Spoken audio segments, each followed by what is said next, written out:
It's all about capital from the so-called capital of capital this week in Abu Dhabi. Kraken is expanding its footprint in tokenized assets, agreeing to acquire Back Finance, the issuer behind its xStocks platform. And xStocks surpassed $10 billion in total trading volume in just 135 days, including nearly $2 billion on-chain. Now that milestone highlights growing global demand for permissionless, interoperable financial assets that bridge traditional markets and the open interest economy. Joining me from Breakpoint in Abu Dhabi is Mark Greenberg, Kraken Global Head of Consumer.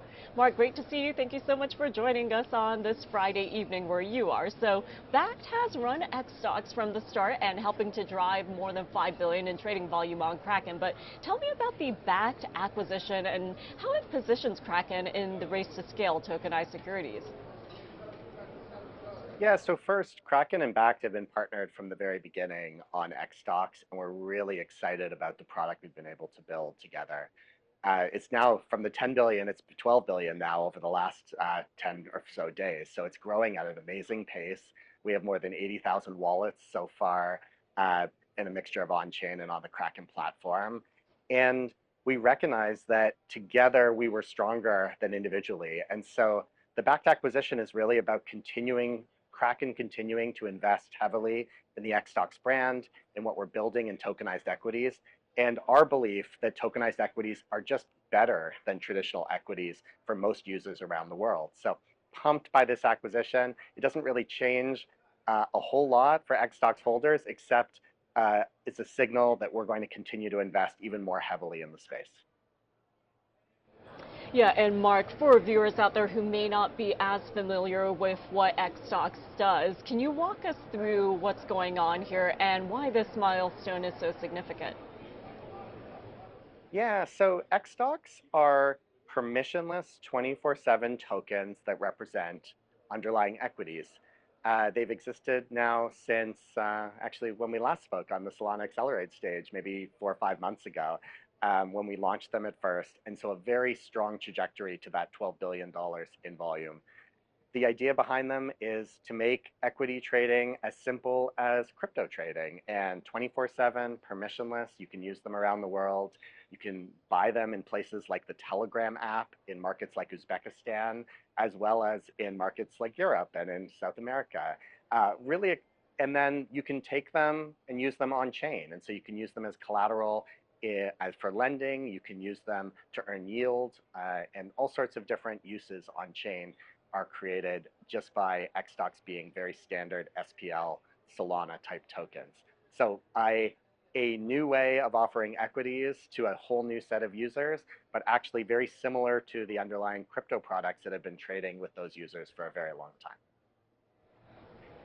Yeah, and Mark, speaking of which, I do want to continue our trek around the world. I understand that Kraken is rolling out its Crack card in the UK as well as the EU. So tell us about the impact that the Crack card's multi-asset payment can have for user spending behavior and why now?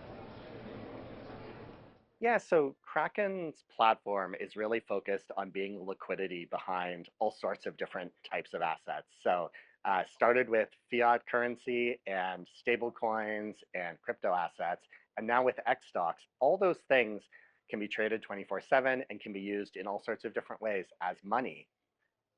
Crack is our money app, and the Crack card that launched in the UK and in Europe just a few days ago allows you to spend from any of those assets in the same way that you typically would euros or pounds or dollars.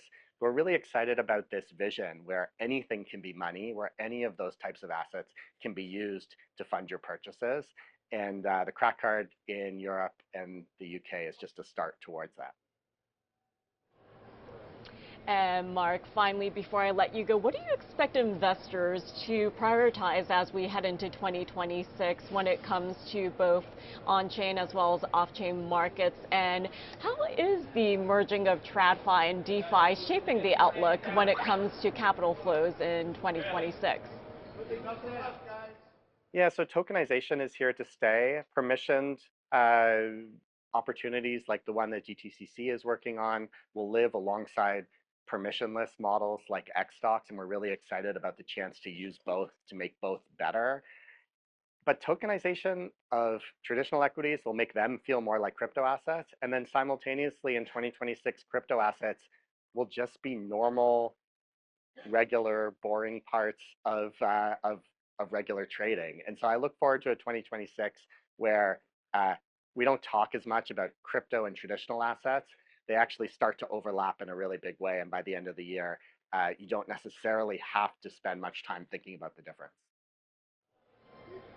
Well, Mark, always great talking to you. Thank you so much for joining us today from Breakpoint, and have a great weekend.